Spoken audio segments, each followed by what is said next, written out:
আমার বউ ছিল এক সময় আমার বউ ছিল পরে ডিভোর্স দিয়ে দিছে। তো এখন আবার কাঁদতেছে কেন? জিগান তুমি কাঁদতেছো কেন? কি হয়েছে ভাই? আমার প্রবাসে থাকাকালীন হ্যাঁ আমি তো বিয়ে করি, করার পরে আমাদের সন্তান হচ্ছে ভাই বাসায়। তারপর আপনার আমাকে ডিভোর্স দিয়ে যায়, ছেলেদের পাল্লায় পরে আমার ডিভোর্স দিয়ে দিচ্ছে, বুঝছেন? আমার 5 বছরের যত টাকা ছিল প্রবাসে ইনকাম সব ভাই খাইছে, বুঝছেন ভাই? ভাই কাবিনের 3.5 লাখ টাকা ছিল আমার কাছ থেকে, পায়ে পায়ে নিছে ভাই 3.5 লাখ টাকা ডিভোর্স যেটা আমি ই করছে, বুঝছেন? 3.5 লাখ টাকা নিছে। এমনি তো কত লাখ টাকা খাইছে ভাই হিসাব ছাড়া। আমি ওর ছেলে আরেকটা বিয়ে করছিলাম, কিন্তু ওকে তো সুখী হতে পারি না। ওই ছেলে মদ খায় গাছে খায়, বাসায় এসে আমাকে মারধর করে। তো আমি কি করবো ভাই? আমার পিছে কেন তুমি? মদ খায় গাঁজা খায়। তুমি যাওয়ার আগে পরকিয়া করার আগে ওনার কথা চিন্তা করো নাই?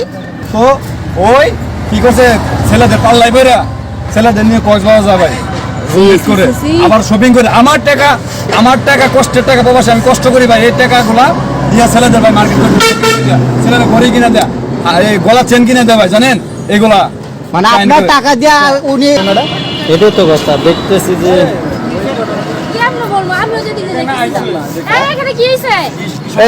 কি হইছে? আমি ভালো না, তুমি আবার আমাকে ফিরে এই মেয়ে তোমার দারুণ রাখছি কিসের জন্য? তুমি মেয়ে গেটের সামনে দেখবা না?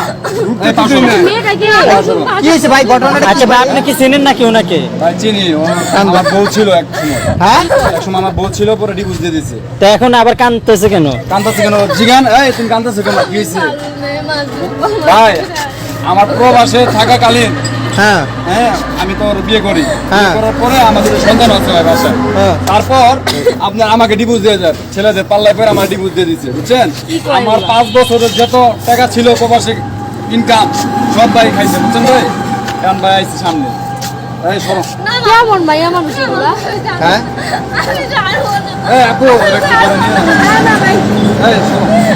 ভাই বাসা কই? আপনার বাসা কই? মানুষ খারাপ পেয়েছে, উঠেন। বাসা কই আপনার? বাসা কই? আমার বাসার সামনে সেনকিট করো না ভাই, সরান তো, আমারে ভাই জ্বালাই ভালাই খাইতেছে, বুঝছেন ভাই? আমারে জ্বালাই ভালাই খাইতেছে, আমি জেনে যাই ভাই, শান্তি দেয় না ভাই, বুঝছেন? জেনে যাইতেছে এই মাইয়া, বুঝছেন? আমার মানুষ সব গুলাই মিশে ই করে দিতেছে, বুঝছেন? ভাই ঘটনাটাকে একটু বুঝাই বললেন তো ভাই। ভাই খারাপ তুমি খারাপ,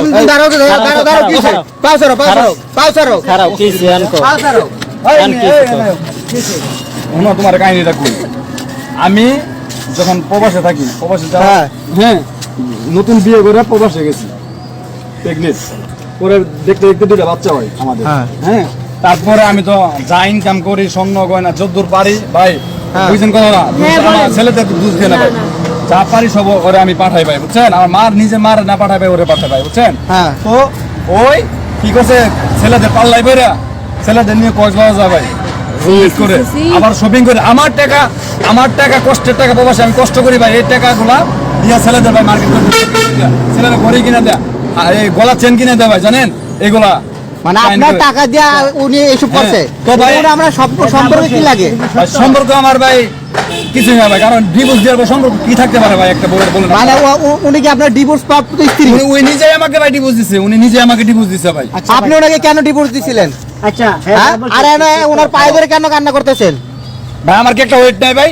আমার বাসার সামনে এরকম করতেছে, কখন দিয়ে এরকম করতেছে? আমরা চিৎকার শুনে এখানে আইছি, দোকানদারটা দেখতেছেন, আপনারা তো মনে হয় বইয়া আছিলেন। আমি ভাই আমি জেনে যাই ভাই, এখানে ভাই মেয়েটা ভাই আমার জ্বালাই ভাই। কাবিনের 3.5 লাখ টাকা ছিল আমার কাছ থেকে, পায়ে পায়ে নিছে ভাই 3.5 লাখ টাকা ডিভোর্স যেটা আমি ই করছে, বুঝছেন? 3.5 লাখ টাকা নিছে। এমনি তো কত লাখ টাকা খাইছে ভাই হিসাব ছাড়া, বুঝছেন? এখন ভাই আবার আইছে ভাই আমার এনে, বুঝছেন?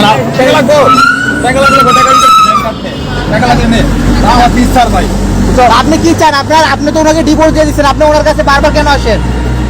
আমি ওর ছেলে আরেকটা বিয়ে করছিলাম, কিন্তু ওকে তো সুখী হতে পারি না। ওই ছেলে মদ খায় গাছে খায়, বাসায় এসে আমাকে মারধর করে। তো আমি কি করবো ভাই? আমার পিছে কেন তুমি? মদ খায় গাঁজা খায়। তুমি যাওয়ার আগে পরকিয়া করার আগে ওনার কথা চিন্তা করো নাই ভাই? আপনার নসিবে নলেজ থাকবে ভাই। এই মাইয়া কত খারাপ ভাই, ছোট ছোট বাচ্চা রাখে ভাই, একটা 3 বছরের বাচ্চা, একটা 7 বছরের বাচ্চা রাখে। আরে না ভাই আজকে রাস্তা দিয়ে পিচ্ছি পিচ্ছি বাচ্চা রাখে ভাই হ্যাঁ জায়গার ডেটিং এ কক্সবাজার আমার মা আমার ফোন দিয়ে আমি বিদেশ ভাই সৌদি আরব ভাই প্রবাসে হ্যাঁ। হ্যাঁ আমি মাথার দাম পাই ফেলাই ভাই কষ্ট করে ইনকাম করি আর আম্মা আমার ফোন দিয়ে কয় কি ও, তোর বউ তো গেছে কক্সবাজার অন্য এক পোলা নিয়ে শুনলাম ভাই এটা কি মানা যা ভাই বলেন আপনি আপনার হাজবেন্ডের মানে ইয়ে কথা না শুনে আপনি কক্সবাজার গেছেন আপনার বয়ফ্রেন্ডের সাথে? ভাই আমি কিছু জানি না ভাই আমার বাসায় ভাই ডিভোর্সের কাগজ দাঁড়ান, পাঠাইছে দাঁড়ান, আমি দেখতেছি বিষয়টা, দাঁড়ান আমি দেখতেছি। আপনি এই যে আপনার এই বর্তমান যে হাজবেন্ড আছে ওনারা রাইকে আবার আপনি আগের স্বামীর কাছে কেন আসতে চান? বলো বলো বলো বলো বলো বলো। হ্যাঁ আমার সাথে সংসার করতে চায় না, ও এরকম অশান্তি সংসার কে করবে? মানে আপনি যখন যা যা মন চাইবে ওই স্বামীর কাছে যাবেন, যখন মন চাইবে আবার আগের স্বামীর কাছে ফিরে আসবেন, এটা কি আমাদের ইসলামে আছে? না ভাই এটা কোনো রুলসই নেই ভাই আমাকে ডিভোর্স দেওয়ার পর ওই কেন আমার ডিস্টার্ব করবো ভাই এটা আমি আপনাদের আপনি যেহেতু স্ব ইচ্ছায় ওনাকে ডিভোর্স দিছেন, হ্যাঁ তাহলে আমার ডিস্টার্ব করে কেন ভাই? আপনি ওনার কাছে আবার ফিরে আসতে চান কেন? আমি আলহামদুলিল্লাহ বিয়ে শাদী করি নাই ভাই আমি বিয়ে শাদী করি নাই আমার দুই পোলাপান নিয়ে মা নিয়ে ফ্যামিলিতে আলহামদুলিল্লাহ ভালো আছি ভাই বুঝছেন বাংলাদেশে আছি কিছুদিন ধরে ভাই আর পর ভাই জেনে চাইতেছি ভাই এই মেয়েটা আমার চালাইতেছে ভাই রাস্তা ঘাটে দোকানে মুখানে এখন আজকে আবার আমার বাসার সামনে ভাই আপনারা তো না থাকলে তো ভাই বিশ্বাসই করতেন না যে আমি বানাওয়াট কথা বলি বুঝছেন এখন তো আপনারা দেখলেন ভাই কি একটা সিঙ্গেট করলো ভাই বুঝছেন আমি একটু মেয়ের সাথে কথা বলবো। বলেন ভাই আচ্ছা এই আপনি এই যা ওনার পিছে পিছে কেন করেন? ওনাকে তো আপনি ডিভোর্স দিয়ে দিয়েছেন তাই না? দিছিলাম। তাহলে ওনার পিছে পিছে এখন কেন করেন? আমি আবার ওর কাছে আপনি ভাবছিলেন ওনাকে মানে ডিভোর্স দিয়ে আরেকজনকে বিয়ে করলে আপনি সুখী হবেন তাই তো? আমি গেছিলাম, ও প্রবাসে থাকে, দেশে আসে না। প্রবাসে থাকে দেশে আসে না, এই জন্য আপনি ওনাকে ডিভোর্স দিয়ে চলে গেছিলেন। এখন এই ছেলে তো দেশে আসছে, এখন আবার ওনার কাছে কেন আসছেন? এখন ওই ছেলে তো ভালো না, এখন আমি ওর সাথে সংসার ওই ছেলে ভালো না খারাপ এখন এ বুঝবে। ওই ছেলে ভালো না খারাপ ভাই আমি তো জানি না ভাই আমার তো এটা দেখার বিষয় আমার ডিভোর্স দিচ্ছে আমাকে আপনি তো বিয়ে করছেন? ভাই আমি আমার দুই পোলাপান নিয়ে আলহামদুলিল্লাহ ভালো আছে আমি বিয়ে টিয়ে করি নাই ভাই বুঝছেন ওর মতো ভাই বসছি ভাই আমি ভাই আচ্ছা মানে এই এই এই এই এই এই- এইসব কতদিন ধরে চলতেছে মানে আপনার পিছনে ভাই আমি প্রবাস থেকে আসার পর থেকে হ্যাঁ। আমি রাস্তাঘাটে বের হইতে পারি না এই মাইয়া লাগে বুঝছেন ভাই আমি যেখানে যাচ্ছি এখানে আমার ভাই জ্বালাইতে আজকে আমার নিজের বাসার সামনে আপনারা তো দেখলেন ভাই আমার বাসার সামনে ভাই যারা আমার পাটা ধরে ভাই এগুলো আমার ওয়েট নাই ভাই আমার মানিজ্জত নাই মানে সব সময় কি এরকম করে? সবসময় ভাই আমি আসছি আজকে 7 মাস হ্যাঁ। প্রবাস থেকে 7 মাস থেকে মনে হয় উনি ভালো করে 7 দিনও যাইতে দেন নাই আমি জেনে যাবো ভাই আমাকে ফলো করে ভাই বুঝছেন ভাই এটা আপনারা বিচার ভাই করেন ভাই তাহলে তো সমস্যা। ভাই না আমি ওর নামে আচ্ছা। মামলা দিব আচ্ছা, আচ্ছা, আমি- আইনত ব্যবস্থা নিব ভাই বুঝছেন আমি দেখতেছি কারণ আমার একটা পার্সেন্ট আচ্ছা আপনি তো আমার দুই ওয়েট সন্তানের জননী তাই না? আপনি দুই সন্তানের জননী না? আপনার সন্তানের মুখের দিকে তাকায় হলো তো ওনার কাছে থাকার প্রয়োজন ছিল। হ্যাঁ ভাই বস্তির মেয়েরা কেমনে উনি তাকাবো যেহেতু প্রবাসেও থাকে আপনার তো দুইটা সন্তান ছিল তাই না? দুইটা সন্তান রেখে আপনি কিভাবে আরেকটা পরকে প্রেম করে চলে গেলেন? টাকাওয়ালা পাইছি যে আমার থেকে টাকাওয়ালা ছিল না মিয়া যারা নিয়ে গেছিলাম না উল্টা পাল্টা বুঝছেন কে মিয়া মিয়া এনতে ক্যামেরা ট্যামেরা সরান ভাই ঠিক বুঝছেন আছে আমি গেছি। আর ভাই যার লয় গেছে হেরা একসময় টাকা পয়সা ছিল। ভাই আমি যে টাইমে প্রবাসে ছিলাম লাখ লাখ টাকা মাসে দিতাম ফ্ল্যাট ভাড়া দিতাম ভাই 25,000 টাকা কারেন্ট বিল আসতো ভাই 5,000 টাকা 30,000 টাকা আমার বাসা ভাড়া এই সব যাইতো গা, বুঝছেন তাহলে খাওয়া দাওয়া আছে আরো পোলাপানের খরচ মরচ এভরিথিং আছে ও শপিং টপিং আর মাস শেষে 1 লাখ টাকা পর্যন্ত চাইতো ভাই 1 লাখ টাকা হ্যাঁ কেন ভাই আমার মাঝখানে অবস্থা খারাপ ছিল দেখে আচ্ছা, আমার বুঝতে পারছি। ছেড়ে গেছে গা, এই আর কি। আচ্ছা আপনি কি ওনার কাছে টাকা নিতে আসছেন? না আমি টাকার জন্য কেন আসবো? টাকা নিতে আসেন নাই, তাহলে কেন আসছেন? আমি সংসার করতে আসছি। না না হ্যাঁ? সংসার। না না ওরা সংসার করতে আসছেন? সেখানে যদি আইন- আপনি সংসার করতেন তাহলে আগেই করতেন, তাহলে এখন আসছেন কেন? তাহলে ওনাকে ডিভোর্স দেওয়ার দরকার ছিল কি? আমি ভুল করছি, এখন আমি ভুল সংশোধন করব।